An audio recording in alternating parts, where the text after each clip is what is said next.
So exciting times in India. We have President Trump. We also had Satya Nadella. So I think there are some exciting news. Twitter is, very busy talking about, all the technology that Microsoft wants to bring in and all the relationships that US wants to bring into India. So I think with all that, excitement happening in our country, in our cities, on different phases, let's see what, retailers and technology has in store. Since morning, we have been discussing, and Kumar and Mr. Nagaraj, they brought in some concepts about, what's next in retail and how technology plays a role. But does actually technology play a significant role in retail disruption? That's the point I want to talk about today. Do I have my presentation?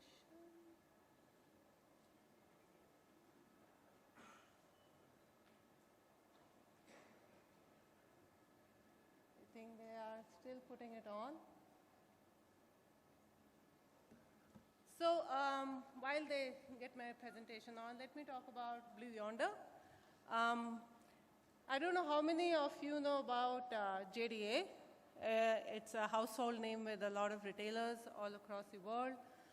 We are more than 20 years old technology providers or supply chain innovations across the world. And most of the giants, whether they are into softline retails or groceries or in quick serve restaurants, we work with them in partnership to bring innovation to their doorsteps and help them realize their dreams on retail strategy.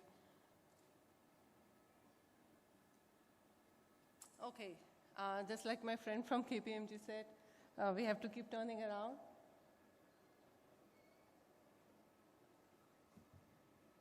So we've been talking about how retail is growing, but we also have to be mindful of certain retail disruptions which are happening across the world.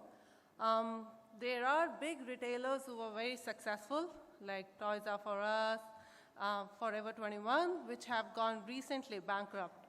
And that's what's happening in last 12 to 18 months. There are many other retailers as well who have filed for bankruptcy across the world, to name a few, which is Claire's, even Sears. These three retailers have basically shut the shop, whether it's offline or online. And there are other retailers like Michael Kors who have been shutting their shops offline and they are just concentrating on online. So there are hundreds of retailers which are going through changes, and what are the causes of these retail disruptions? There are three main areas that we believe are the causes of retail disruption. Technology, definitely, economy, and social. When we're talking of technology, it's not the cause of retail disruption.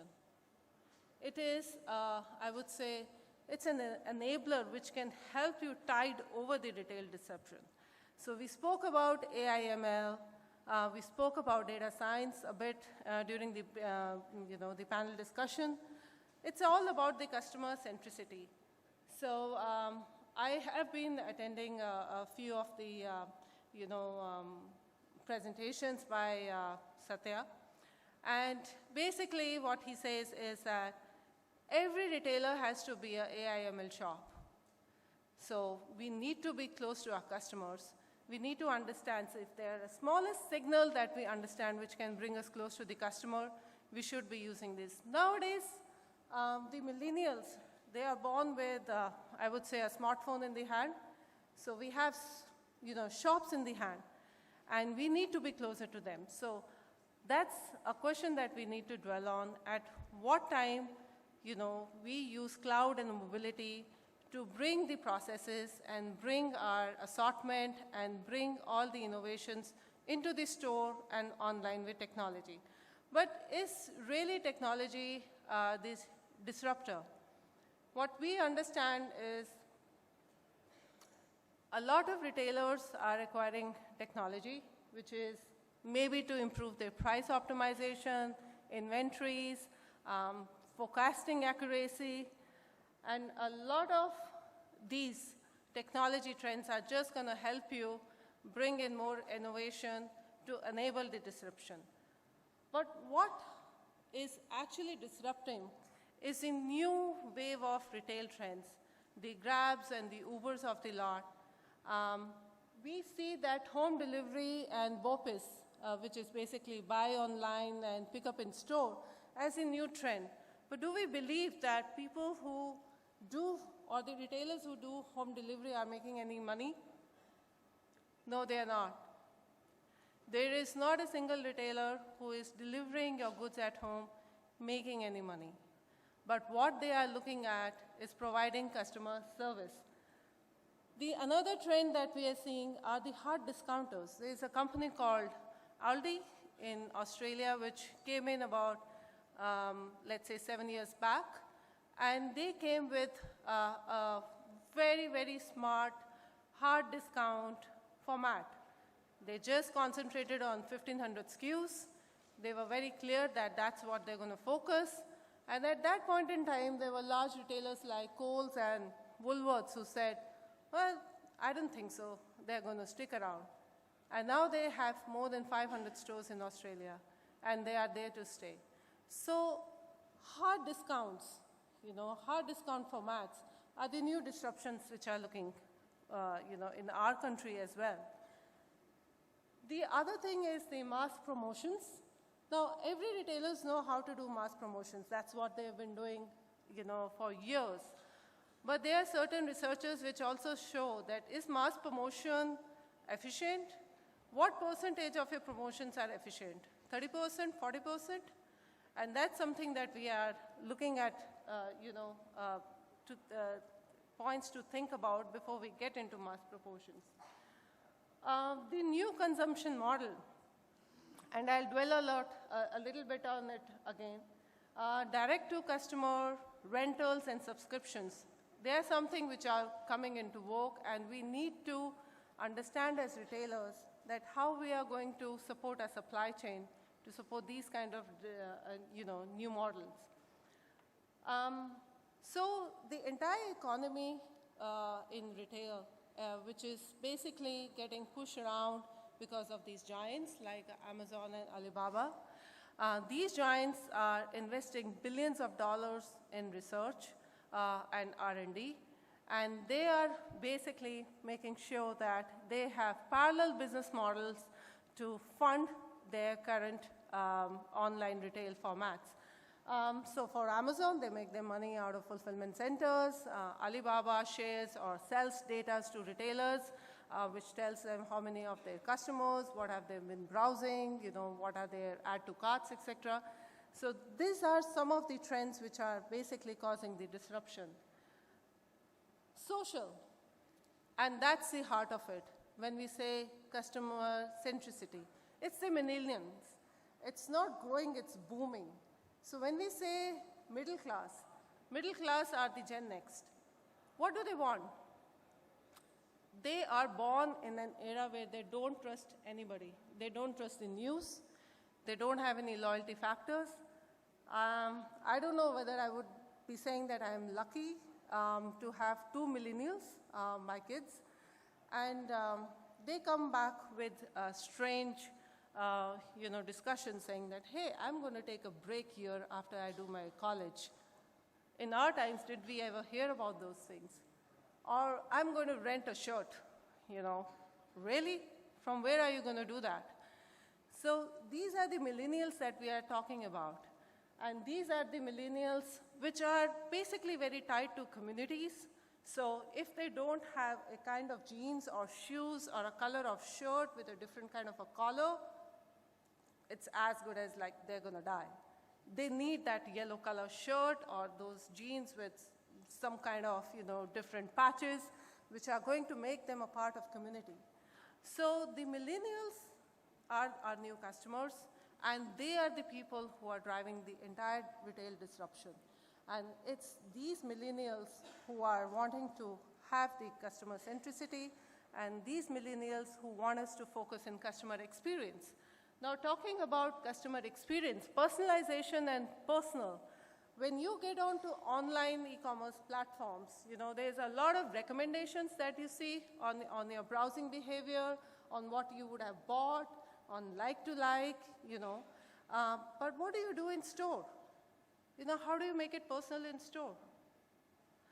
And there's a little experience that I would like to share with you. I was in US last week, and I went into a store. I was just browsing, shopping window. This lady, she said, hey, you want to try this top? And I said, why not? I mean, it's a yellow color. It's the color of the day. I like it. And she asked me my name.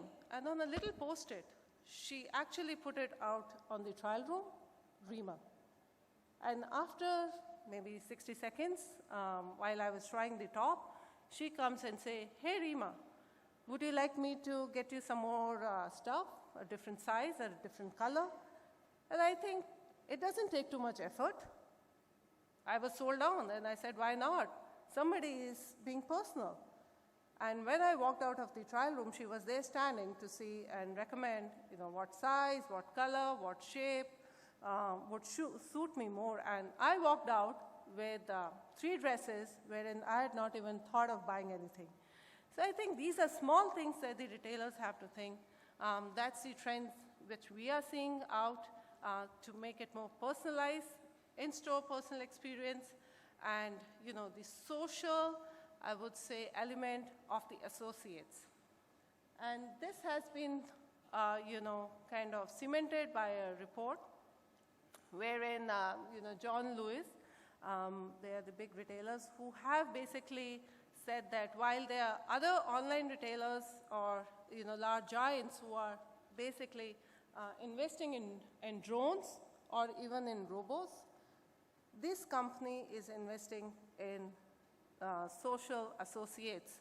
So doesn't matter how much of technology you have, the right assortment, but if you don't have the experience in the store and an associate who can help you, give that experience, there is not too much of conversion that you're going to see. So if a customer spends more than 10 minutes in your store, the study shows that you can have more than 300% of conversion. So a few learnings is basically the choice. The millennials want the choice. They want you guys to know more about them. They know very clearly what each retailer stands for. So they know what H&M stands for. They have done their research. They know what Amazon stands for, what Flipkart stands for, what they want to buy from where. But what's discerning for them is that the retailers don't know what they want. They haven't done any research on them. The other thing is the services. If you're going to have a store which is plain white with white lights, maybe they don't want to be there. They want to be in a store which has some music, it's more colorful, more engaged. And the trends. Amit, he just left. Amit was talking about how they used Facebook data to create, understand which are the demographics, geographics for the new stores. And these are the trends which retailers need to understand. Just opening a Facebook page and Instagram page is not enough. We need to follow our customers to understand what they're looking for.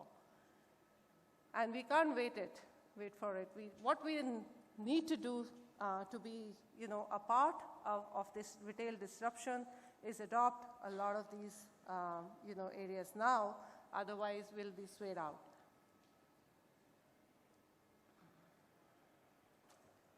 So should we call it a new retail environment or a new retail service? As we know that the stores are shrinking, but every year in grocery, there are 15% more new products which are added. So what are we going to do? We're going to have more aisles or more shelves, which is not going to solve the problem. But how can we help the customers be in the store a bit more longer? So there are stores which are offering cookery classes. There are stores which say, hey, you buy meat from here and while you wait and shop, I can actually cook it for you. Or there are shops which are giving rental space to brands. So there's a lot which can happen in the store which can add on to your top line, which can add on to your customer centricity, and which can add on to the experience. But to do all of this, the supply chain needs to be reinvented. Let me, in next 2 minutes, which I think is left for my time, take you through the evolution of the retail. This is paradise. We have a manufacturer, we have a store, we have a distribution center, and we have, customers. It becomes a little bit more complicated when we have e-commerce, because you are taking from the store, giving it to the customer, or from your distributor center. Rental. This is going to be the new retail disruption. So what happens in rental? Where people buy, people rent, go back to the store, return it, you clean it up, and put it for rent again.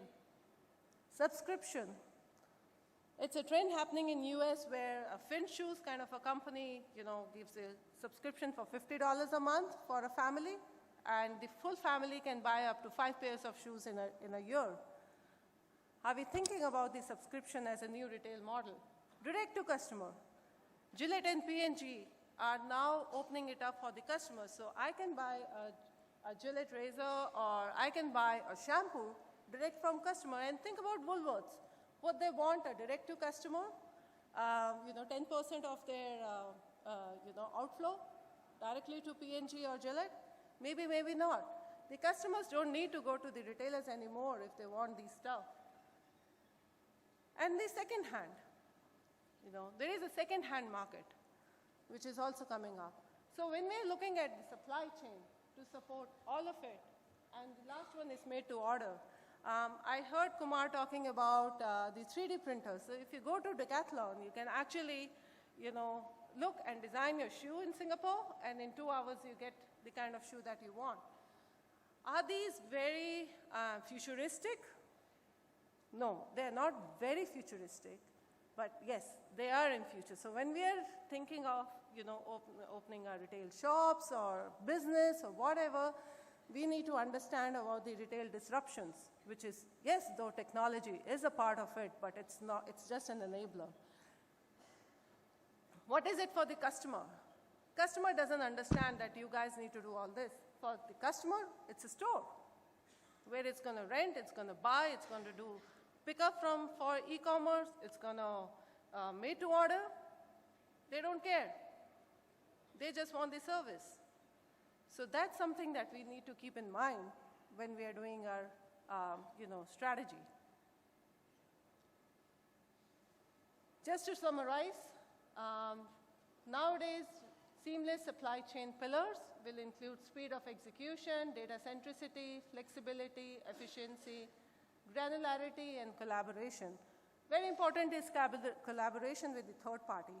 And we're talking about, third parties like dunnhumby, or third parties like Fokites, which are the weather feeds. One slide on Blue Yonder. We are seeing great growth in retail, and we have the platform to support if you ever need it. Again, to summarize, 2020 trends: data is the new fuel, time is the new currency, and customer centricity and personalization is the key. That's my name over there. If you guys want to reach me out, it's reema.aggarwal@jda.com. I will leave with this little AV for your. Can we have the sound, please, on the AV? Thank you very much for your time.